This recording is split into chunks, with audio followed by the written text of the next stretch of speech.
कृष्णदास जी दोपहर में फल ले आए, रसोई घर में लाके फल रख दिया। रसोईया जी को बता दिया जाके, बोले हमने जो है वहां रसोई घर में फल रखा है, अभी उत्थापन में ठाकुर जी को खरबूज का ही भोग लगाना। कृष्णदास जी बड़े प्रसन्न थे कि भैया महीने का पहला फल ठाकुर जी की सेवा में आएगा, ठाकुर जी पाएंगे, आनंदित हो जाएंगे। रसोईया स्नान ध्यान करके जैसे ही रसोई घर में गए, पूरी रसोई खोज ली, लेकिन महाराज फल नहीं मिला, कोई ले गया उसको वहां से। बाहर आके कृष्णदास जी से कहा, बोले कि कृष्णदास जी अंदर तो फल है ही नहीं। बोले अरे मैंने वहीं रखा है।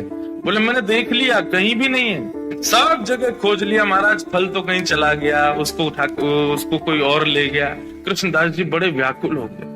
बोले एक तो मैं अपने लाला की नाक बचावे के काजे राजा के सिपाहियन से लड़ झगड़ के लायो, 2 रुपया के फल को 100 रुपया को लेके आए हो, कितनी वस्तु बेच के आ गए हो। इस बात का दुख नहीं कि इतना महंगा लाया, इस बात का दुख नहीं कि इतना लड़के लाया, इस बात का दुख कि ठाकुर जी उसको पा ना पाए, कोई और ले गया। बड़े दुखित बैठे थे मंदिर के अंदर।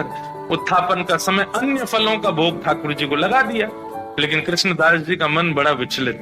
पुजारी जी आए, बोले कोई बात नहीं, अब हमने अन्य फलों का भोग लगा दिया है, अब फिर कभी कृष्णदास जी। अब कृष्णदास जी किस किस को बताएं, रोते रहे, सब समझाते रहे कृष्णदास जी को।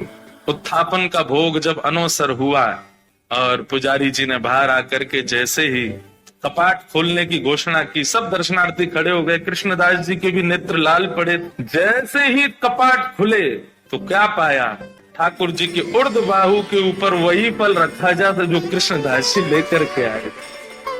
रसोईया लाता उससे पहले ठाकुर जी रसोई घर में जाके ले आए उस फल को और अपनी भुजा में ला करके धारण कर ली। जैसे ये दृश्य कृष्णदास जी ने देखा, मूर्छित हो गए।